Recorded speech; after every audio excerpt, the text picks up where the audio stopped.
जय श्री कृष्णा। मैं हूँ राधिका और आप सभी का आपके अपने YouTube चैनल व्रत कथा विधि पर हार्दिक स्वागत है। 31 मई बुधवार को साल की सबसे बड़ी एकादशी यानी निर्जला एकादशी का व्रत रखा जाएगा।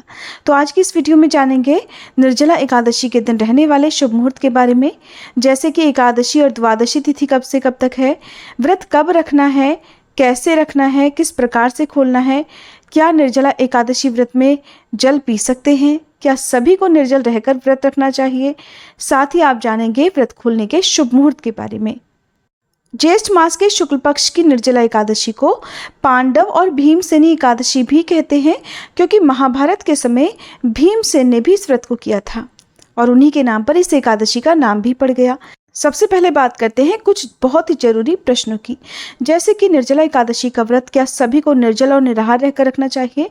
तो देखिए, ऐसा बिल्कुल भी नहीं है। अगर आप शारीरिक रूप से स्वस्थ हैं, आपकी इच्छा शक्ति मजबूत है, तभी आपको इस व्रत को निर्जल रहकर रखना चाहिए, क्योंकि इस समय बहुत ज़्यादा गर्मी पड़ती है। ऐसे में किसी भी प्रकार का रोग यदि आपको है, किसी भी तरह की कोई परेशानी आपको है, तो आप बिल्कुल भी इस व्रत में निर्जल ना रहें। भरपूर मात्रा का आप जल का सेवन करें और रात के समय एक समय फलाहार करके भी आप इस व्रत को रख सकते हैं। जिनकी सामर्थ्य हो वही इस व्रत को निर्जल रहने का संकल्प लें। अब बात आती है कि निर्जला एकादशी व्रत में पानी कब से छोड़ना चाहिए, यानी कि लास्ट बार पानी किस समय पीना चाहिए, और फिर व्रत खोलने से पहले क्या हम पानी पी सकते हैं या किस प्रकार से इस व्रत का पालन करना चाहिए।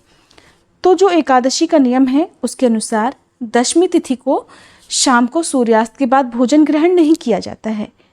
किसी भी प्रकार के नमक का सेवन शाम को सूर्यास्त के बाद ना करें। बहुत ज़्यादा ज़रूरी हो तो आप सेंधा नमक से बना हुआ भोजन ले सकते हैं, लेकिन कोशिश यही करें कि सूर्यास्त के बाद भोजन ग्रहण ना करें। सिर्फ भोजन ग्रहण नहीं करना है, लेकिन लिक्विड चीज़ों का सेवन या दूध का, मिठाइयों का, फलों का सेवन आप रात 12 बजे तक कर सकते हैं, यानी दशमी तिथि की रात 12 बजे तक।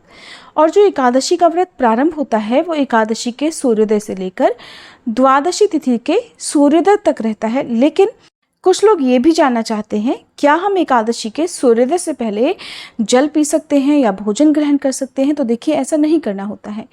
हिंदू धार्मिक मान्यताओं में जब व्रत प्रारंभ होता है तो उससे पहले सुबह के समय कुछ भी ग्रहण नहीं करना चाहिए, नहीं तो फिर वो व्रत नहीं रह जाता है। तो दशमी तिथि को रात 12 बजे से पहले पहले आपको जितना भी जल पीना है वो आप पी लें। भरपूर मात्रा में लिक्विड चीज़ों का, पानी वाले फलों का सेवन आप कर सकते हैं, ताकि आपको व्रत रखने में कोई परेशानी, कोई मुश्किल ना हो। सुबह के समय आप पानी से 10-12 बार कुल्ला जरूर करें। इस दिन साबुन का, शैम्पू का इस्तेमाल नहीं करना चाहिए। व्रत रखने वाले भक्तों को बहुत कम बोलना चाहिए, हो सके तो इस दिन मौन रहें। और अगर आप जॉब करते हैं, अगर आपके लिए पॉसिबल हो, कोई भी काम करते हैं और आपने निर्जला व्रत रखने का संकल्प लिया है, तो अगर आपके लिए संभव हो तो आप इस दिन अपने काम से छुट्टी जरूर ले लें, ताकि आप घर पर बिना परिश्रम के इस व्रत को आसानी से रख सकें। अगर आपको बहुत ज़्यादा प्यास दिन भर में लगती है तो दिन में 1 या 2 बार आप पानी से कुल्ला कर सकते हैं।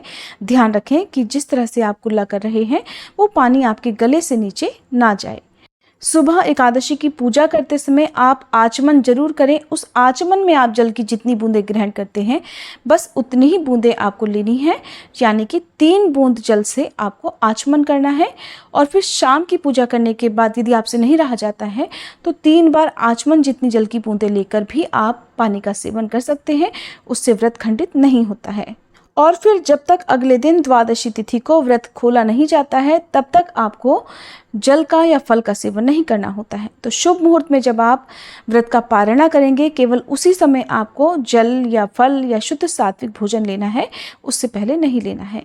अगर आपको निर्जला एकादशी का उपवास रखते समय दिन भर में कभी ऐसा लगता हो कि अब आप बिना पानी के नहीं रह सकते हैं, तो आप भगवान से क्षमा याचना करके भरपूर मात्रा में जल का सेवन कर सकते हैं।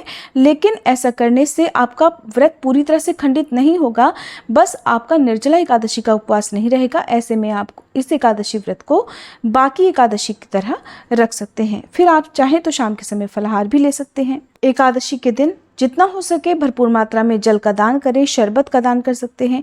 द्वादशी तिथि को भी व्रत खोलने से पहले जल का, फलों का, मिठाइयों का अपनी सामर्थ्य के अनुसार धन, दक्षिणा या वस्त्र का दान आपको करना चाहिए। गर्मी के मौसम में काम आने वाली वस्तुओं का जैसे छाता, चप्पल, पंखे आदि का दान आप कर सकते हैं। पानी रखने वाले बर्तनों का दान भी आप कर सकते हैं।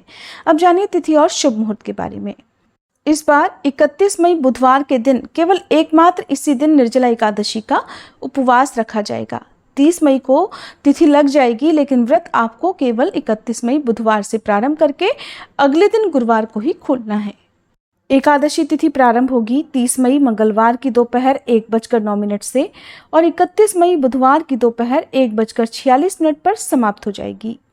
31 मई बुधवार को सूर्योदय सुबह 5:45, सूर्यास्त शाम 7:03 पर रहेगा।